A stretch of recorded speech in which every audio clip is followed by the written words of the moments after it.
पिछली 2 बारी जब एटलेटिको मैड्रिड ने कोई स्ट्राइकर बार्सिलोना से साइन किया था, सेम उसी सीजन में उन्होंने हर बार जो ला लीगा जीती है, डेविड विला के वक्त और लुइस सुआरेज के वक्त। जब डेविड विला को साइन किया था एफसी बार्सिलोना, उस सीजन में भी उन्होंने ला लीगा जीती थी, और उसके बाद जब लुइस सुआरेज ने जब साइन किया था उनके लिए, एटलेटिको मैड्रिड के लिए, सेम उसी सीजन में उन्होंने ला लीगा जीती थी। और एग्जैक्टली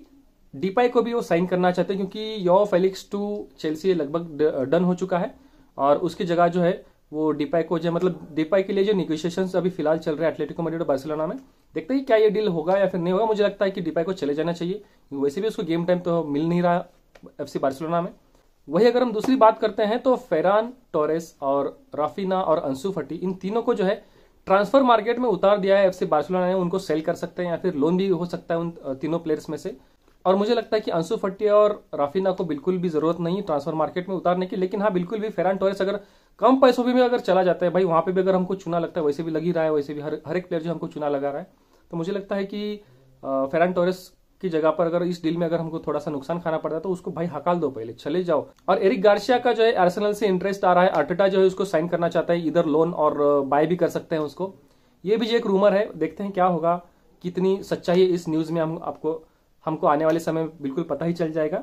और इसके अलावा मुझे लगता है कि ऑबामेयांग जो है जब से चेल्सी गया है बिल्कुल भी अच्छा परफॉर्म नहीं कर रहा है, उतनी जो मतलब चमकदार जो उसका जो परफॉर्मेंस रहता था वो बिल्कुल नहीं आ रहा है। तो मुझे लगता है कि एफसी बार्सिलोना और जावी ने एक स्टेप आगे लेना चाहिए और बिल्कुल ऑबामेयांग को फिर से वापस लाना चाहिए बार्सिलोना,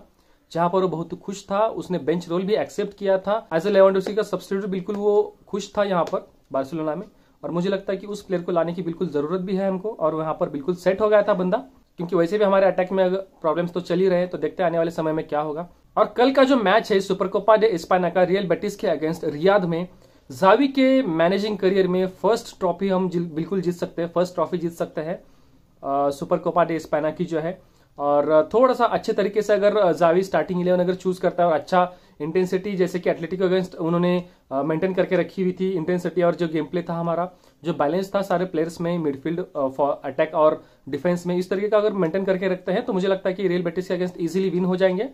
और ये ट्रॉफी जो है जीतने के मतलब हम करीब जा सकते हैं, जीत सकते हैं। लेकिन रियल बेटिस में जो है बहुत ही अच्छे अच्छे प्लेयर्स है, जैसे कि उनका जो सबसे पुराना प्लेयर योआकिन है, उसके बाद नबील फकीर और बोर्जा इग्लेसियास जो उनके फॉरवर्ड्स है, बहुत ही लिथल स्ट्राइकर्स और फॉरवर्ड्स है उनके पास, और गिडो रॉड्रिगेज है मिडफील्ड में, उनके डिफेंडर्स भी अच्छे अच्छे बंदे भरे पड़े हैं। तो देखते हैं किस तरीके से ये मैच होगा और किस तरीके से परफॉर्म करते हैं और किस तरीके से टैक्टिक्स और प्लेयर्स की पोजीशनिंग जो है वो यूज करता है और सेट करता है जावी। जैसे कि मैंने कहा, फेरान, राफिना और अंसु फटी को जो ट्रांसफर मार्केट में उतार दिया गया है एफसी बार्सिलोना की तरफ से। फेरान की न्यूज सुन के भाई मुझे बहुत ही खुशी हुई है, बिल्कुल भी मैं खुश हूं, क्योंकि किस तरीके का उसका जो फाइट चल रहा था भाई साविज के साथ। और मुझे लगता है कि फेरान टोरेस को अगर हम कम भी पैसों में अगर बेच देते हैं तो बिल्कुल भी ले लेना चाहिए,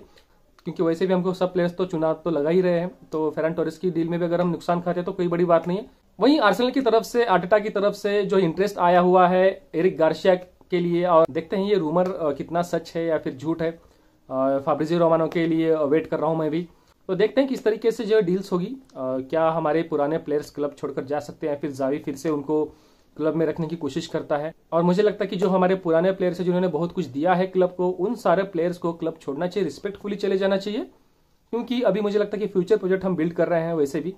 और उसके लिए हमको जो है यंगस्टर्स की जरूरत होगी मोस्टली। तो वहां पर बुढ़ों का कुछ काम नहीं होगा, सॉरी अगर किसी को बुरा लग रहा है तो, लेकिन मुझे लगता है कि अल्बा और बुस्केट्स का जो इरा है वो खत्म हो चुका है। वैसे भी अल्बा को यूवेंटस से कोई ऑफर आ रहा है और बुस्केट्स को कोई ऑफर आ रहा है, अल नासर से रोनाल्डो के साथ जो है ज्वाइन करने का चांस है, उसको उन लोगों को चले जाना चाहिए बिल्कुल भी। पोस्ट बुस्केट्स और पोस्ट अल्बा का जो इरा है उसको जो है हमको स्टार्ट करना चाहिए, वहां उस पोजीशंस में जो है हमको दूसरे प्लेयर्स यूज करने चाहिए।